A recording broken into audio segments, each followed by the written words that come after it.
Olá pessoal, tudo bem? Aqui é Fábio Pirajá, esse é o Memória Capixaba. Vamos falar hoje sobre a maravilhosa Danusa Leão. Eu tô até gente, eu tô vendo no canal no Globoplay. Olha, é a única coisa, eu devo confessar, é a única coisa que eu consumo da Globo. Aliás, quem assinou foi minha mulher, a Carla, o Globoplay. E eu vejo novelas antigas. Eu vi durante um mês mais ou menos a novela Marrom Glacê, de 1979. E agora eu tô revendo Dancing Days, né? Com Sônia Braga, Reginaldo Faria, etc. Né? Joana Fon, o maravilhoso Mário Lago. Nossa, a maioria do elenco já faleceu, né? Uma pena a gente ver aqueles atores incríveis, cara. Nossa, que saudade que dá, né? E a Danusa participa da novela, faz uma participação pequenininha na novela Dancing Days, né? Que naquela época ela já era uma socialite importante, uma escritora importante, jornalista, já irmã da Nara Leão, musa da Bossa Nova.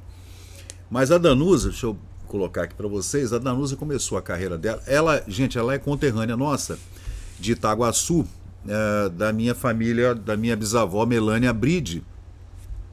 Itarana e Itaguaçu, antigamente era uma coisa só, Itarana e Itaguaçu eram a mesma localidade, né, aqui no Espírito Santo. Ela nasceu em 1933, em 26 de julho, na mesma data em que nasceu a minha tia filhinha, Maria Áurea, filha da minha bisavó Melânia Bride. Então elas são contemporâneas lá de Itaguaçu, né? E ela faleceu no Rio de Janeiro agora, em 2022, é uma pena. E foi jornalista. Ela começou a carreira como modelo, como vocês estão vendo aí, modelando. Era uma mulher alta, dos olhos verdes lindos, né, bonita, elegante, fina, bem educada. Saíram aqui de Vitória e foram para o Rio de Janeiro. A Nara Leão na época tinha 1 ano e pouquinho, ela tinha uns 9 anos, né? E mudaram-se com o pai e com a mãe, Dr. Jairo Leão, e foram embora para o Rio de Janeiro. E ela nasceu em Itaguaçu, como eu já falei, e morou a vida inteira em Copacabana. Copacabana nos anos 50, 60, gente, era uma coisa linda, né? Era um luxo. Copacabana era o lugar mais turístico, social mais importante do mundo. Ainda vem a bossa, o lugar é lindo, né? Ainda vem a bossa nova e faz aquela trilha sonora, né? Naqueles anos 50, pós Segunda Guerra Mundial, com a economia se reerguendo, mesmo com aquele pano todo de fundo da Guerra Fria entre União Soviética e Estados Unidos, mas havia também um glamour, né? Copacabana Palace, os bailes, o baile branco, né? A confeitaria Colombo, as incríveis boates que haviam na época, os nightclubs, como se chamavam, né? Nos anos 50, 60, não era boate, eram nightclubs. Era chiquérrimo, né? Você ia lá fumar o seu charuto, tomar o seu whisky, o seu drink, né? Aí tinha o 007, né? O James Bond na mesma época ali, do Ian Fleming e tudo. Então havia um glamour. E nessa época foi que estourou a Danusa Leão como essa linda capixaba, modelo, manequim, ela com 7 anos de idade, ela modelando, desfilando nos anos 1950. Getúlio era o presidente da República, eleito, né? Aí tinha Ieda Vargas, maravilhosa Miss Brasil, Marta Rocha, que havia perdido o Miss Universo por 2 polegadas, e aquela coisa toda que a gente ouve, né? E está no nosso imaginário. E ela era irmã da Nara Leão, né? As duas eram talvez as irmãs mais importantes do Brasil, mais famosas, viviam nas revistas, nos jornais, nas colunas sociais, nos grandes clubes, né? Nos grandes eventos, nos carnavais e tudo. Então as duas realmente eram incríveis mesmo. A Nara casou-se com o cineasta Cacá Diegues, Carlos Diegues, né? E a Danusa casou-se com Samuel Weiner, gente. Samuel Weiner é um dos principais jornalistas do Brasil, né? Incrível cronista, jornalista e tudo. do jornal Última Hora, que era um jornal explosivo, né, com muita investigação, muito crime. Era um jornal incrível, né? Era ele e o Carlos Lacerda, os principais jornalistas do Brasil nessa época, nos anos 50 e 60. Aí a Danusa com 4 meses de idade. Isso aí era nos anos, comecinho dos anos 50, né, gente? Olha lá, era uma mulher linda mesmo, né? E essas são matérias que eu recortei da revista O Cruzeiro e também da revista Manchete, né? As duas principais revistas do Brasil nessa época. Infelizmente as duas estão extintas, né? Uma pena mesmo. As revistas eram lindas, bem diagramadas, era incrível. Abrir uma revista O Cruzeiro e abrir uma revista Manchete era uma experiência incrível. Tinha muito nos consultórios médicos que a gente tinha antigamente, né? Sempre tinha uma revista, né, pra gente ler. Então ela foi casada com Samuel Weiner, né? Também foi casada com Antônio Maria, compositor e tudo, né, cronista. E também foi casada com Renato Machado, jornalista, né? Ela foi modelo profissional em Paris, né? Rodou a Europa como modelo. E também, claro, vivia nas boates, né? Inclusive nos anos 70, já nas discotecas, que ela adorava também discoteca e tudo. E teve uma vida, assim, glamurosa, a Danusa Leão. Né? Até mais do que a irmã. A irmã era mais politizada nesse período, né? Nos anos 60 especialmente, por conta daquele envolvimento com a Bossa Nova e aquela turma do Chico Buarque de Holanda, etc., né? Então a Danusa já era uma mulher mais da sociedade, digamos assim. Vivia nas colunas e vivia nas festas, eram chamadas para fazer aquelas que a gente chama hoje de presença VIP, né? Mas era um pessoal diferenciado, né? Ela nasceu em Itaguaçu, Espírito Santo, descendente de italianos e indígenas, segundo a matéria aqui. Foi colunista do jornal Folha de São Paulo por 12 anos e saiu do jornal em 2013. Gerou uma polêmica na sua coluna, ao declarar na sua coluna que Nova York não tinha mais graça, quando até o porteiro dos edifícios em Nova York podiam viajar e que empregadas domésticas estavam melhor sem os direitos propostos pela PEC das domésticas. Então ela era polêmica pra caramba também, né? Ao contrário da Nara. Em 1992, a Danusa Leão obteve grande sucesso editorial com Na Sala com Danusa. Em 2006 lançou sua autobiografia, Quase Tudo mesmo, né? Aí, gente,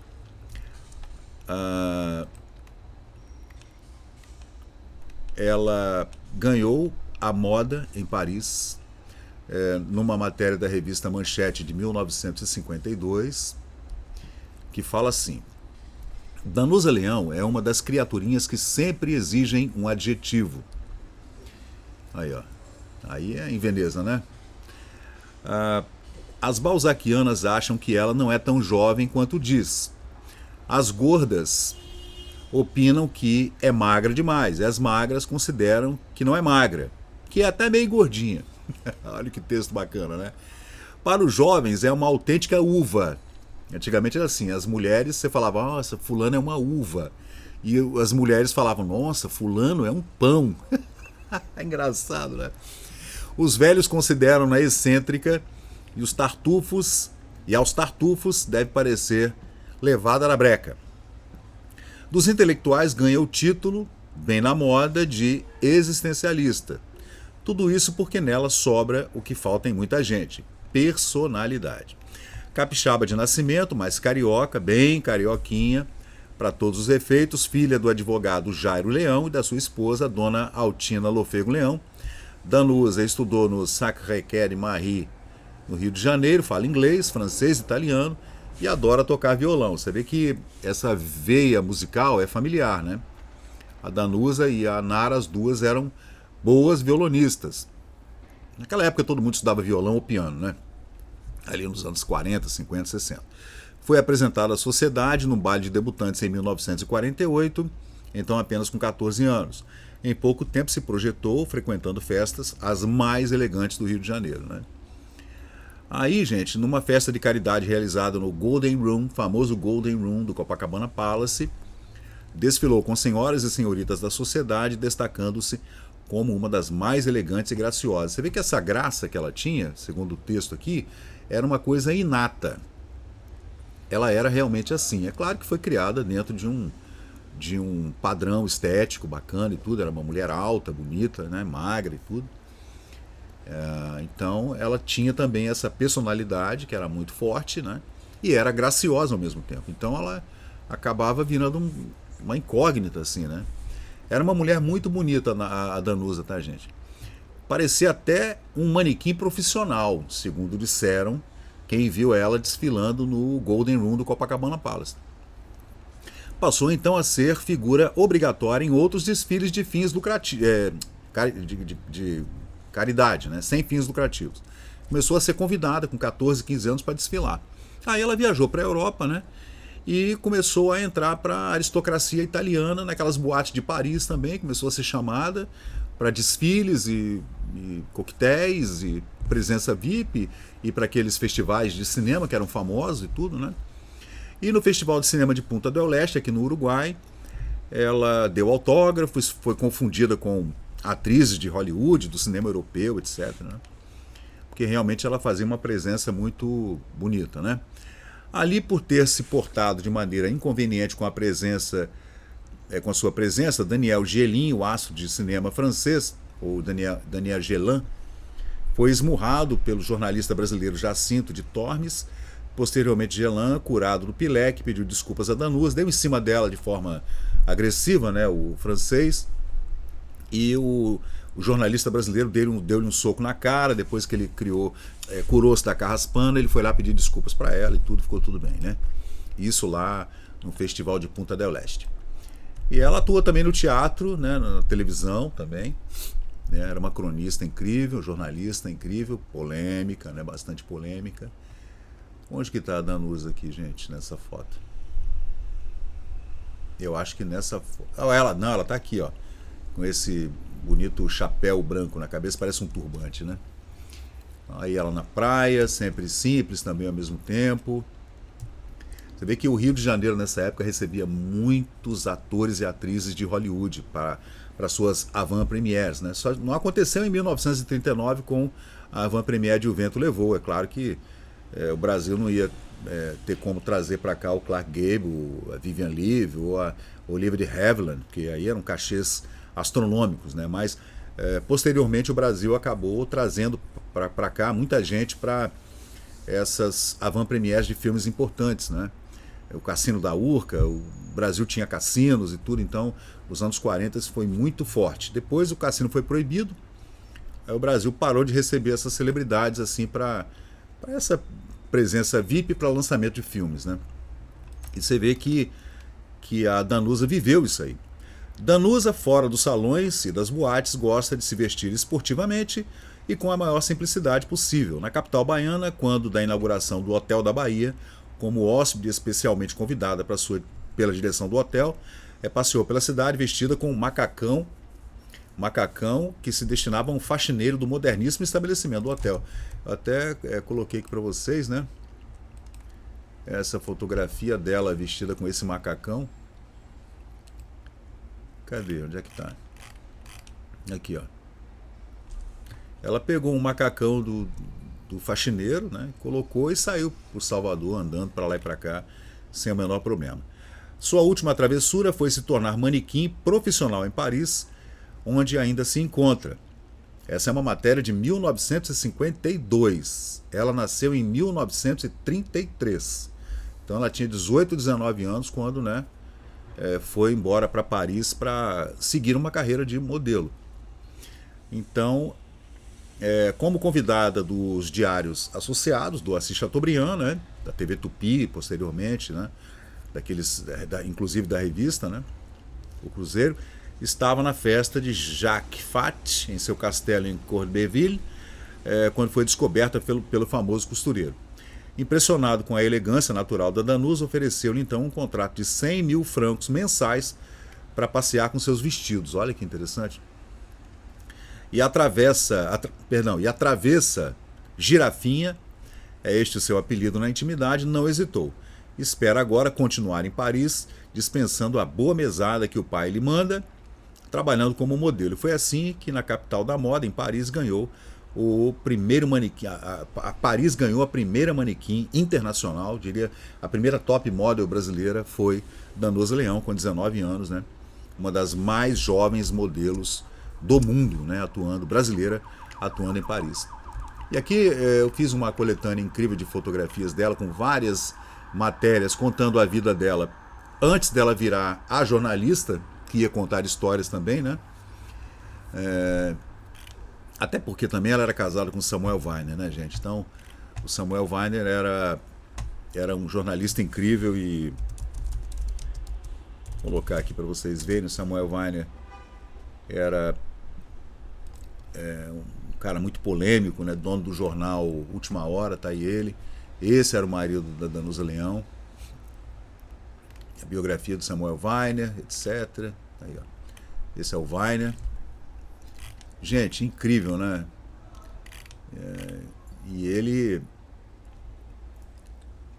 Era uma briga política, jornalística, que se desenrolava nas páginas dos periódicos no Rio de Janeiro. O Rio de Janeiro tinha uma crônica política e policial, inclusive, que era muito forte nesse período, né? Agora, é claro que a gente está fazendo um vídeo curto aqui para falar da Danusa, para fazer uma homenagem, mas é claro que ela teve uma vida muito longa, né? Ela viveu 80 anos, então ela fez muita coisa durante toda a vida dela, a carreira dela. E ela passou também por vários momentos de estéticos, digamos assim, né? Do seu corpo, do seu rosto. Aqui, quando ela faleceu, mas ela fez muita plástica, ela era realmente uma mulher muito bonita. Olha só, tem fotos incríveis dela aqui, né? Ela era realmente muito bonita, era uma mulher linda mesmo, tinha um mistério assim no rosto, né? Era uma mulher diferente mesmo. E ela andou com gente muito famosa pelo mundo inteiro, porque ela acabou, por conta da personalidade dela, ela acabou tendo muitos fãs, né, pelo mundo, muitos amigos e também muitos inimigos também, muita gente que não gostava dela. E voltando a falar, ela era irmã da Nara Leão, e ambas capixabas, né? Ela foi capa de muitas revistas, era uma mulher linda mesmo, mas no final da vida ela andou fazendo muitas plásticas no rosto, né? Infelizmente. É a questão da vaidade, né, gente? E a gente só tem que fazer essa homenagem a mais essa capixaba incrível, né? Que saiu do Espírito Santo, né? Morreu aos quase 90 anos, com 88 anos de idade, saiu do Espírito Santo e foi ganhar o mundo, levando o nome da nossa terra pelo mundo afora. Então é isso aí, essa é mais uma homenagem aqui do Memória Capixaba, mais essa figura importante da história do Espírito Santo, a Danusa Leão, e claro, a sua irmã, Nara Leão, vídeo que nós já fizemos aqui também no canal. Então, pessoal, eu sou o Fábio Pirajá, esse é o Memória Capixaba, muito obrigado e vamos seguir, né? Se você quiser deixar sugestões, né, pra gente falar de outras pessoas assim importantes, né, nesse mundo artístico, a gente pode chamar assim, né? A gente vai fazer uma playlist aqui no canal para tratar somente do mundo artístico capixaba que ganhou o mundo. Valeu, gente, até a próxima. E chegamos ao final de mais um vídeo aqui do Memória Capixaba. E se você curtiu o conteúdo, por favor deixe seu like, compartilhe aqui o nosso canal e inscreva-se para mais novidades. Até a próxima e muito obrigado por participar aqui do Memória Capixaba.